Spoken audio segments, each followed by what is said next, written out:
In 1908, an Italian archaeologist unearthed a clay disc covered in unknown symbols.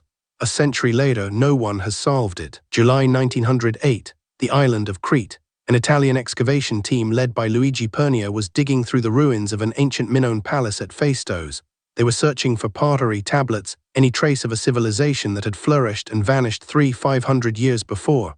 What they found instead was something that would outlast them all. The object was small, roughly circular, made of fired clay, about 6 inches across. Both sides were completely covered, with symbols stamped into the surface in a spiral pattern. The symbols were unlike anything in the known Minoan script. Pernier knew immediately that this was significant. He didn't yet know it would define his legacy. The disc dates to somewhere between 1700 and 1500 BCE. That's the Bronze Age. That's Minoan civilization at its height. That's before the Greeks, before the Romans, before almost everything we call the foundation of Western culture. The symbols remain undeciphered to this day. 45 symbols in total. Some appear only once, others repeat. The pattern spirals inward from the outer edge toward the center. No bilingual text exists to help translators, no Rosetta Stone equivalent for the Phaistos Disc. Linguists have nothing to anchor themselves to. This is why the case remains cold. Over the decades, theories multiplied. Some scholars argued it was religious, a prayer or incantation. Others saw a calendar. Still others proposed it was a map, a game board, or a record of trade. Each theory rested on speculation, not evidence. The disc sat in the Heraklion Museum, silent and patient, while experts argued around it. One prominent theory emerged in the 1970s.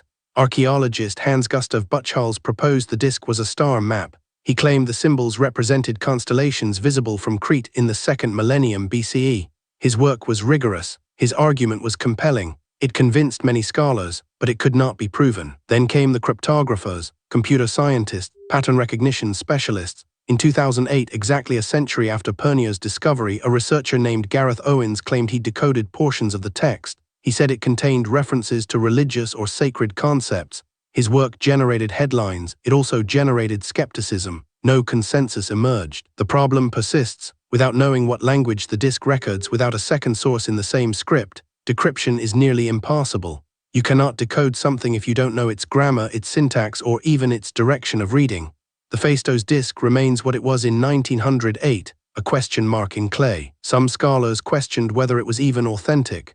In the 1960s, a few argued it was a forgery, that Pernier or someone in his team had fabricated it to boost the excavation's prestige. The accusation stung, but material analysis eventually settled the matter. The clay composition matched the site. The firing method matched the era. It was real. What makes the Phaistos Disc so maddening is its specificity. It's not a fragment. It's not corroded beyond recognition. It's complete, well-preserved, and deliberately inscribed. Someone made this object with clear intention. That intention remains locked away. Modern technologies have been brought to bear. 3-dimensional scanning, infrared imaging, spectral analysis. None have revealed hidden layers or erased text. The disc is what it appears to be, a coded message in a dead language from a civilization we barely understand. The Minoan civilization itself remains largely mysterious. They left no known military records, no conquests, no kings' names carved in stone.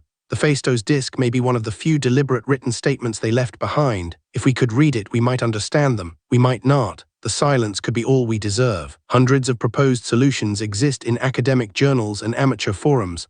None has achieved consensus. None has been independently verified. The Phaistos Disc sits in Heraklion still, behind glass, on display to visitors who photograph it without understanding it.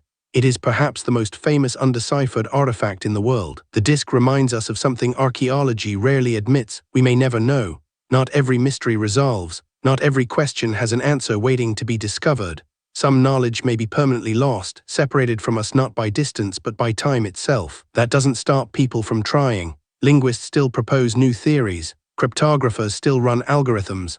The disc has inspired books, documentaries, and amateur investigations.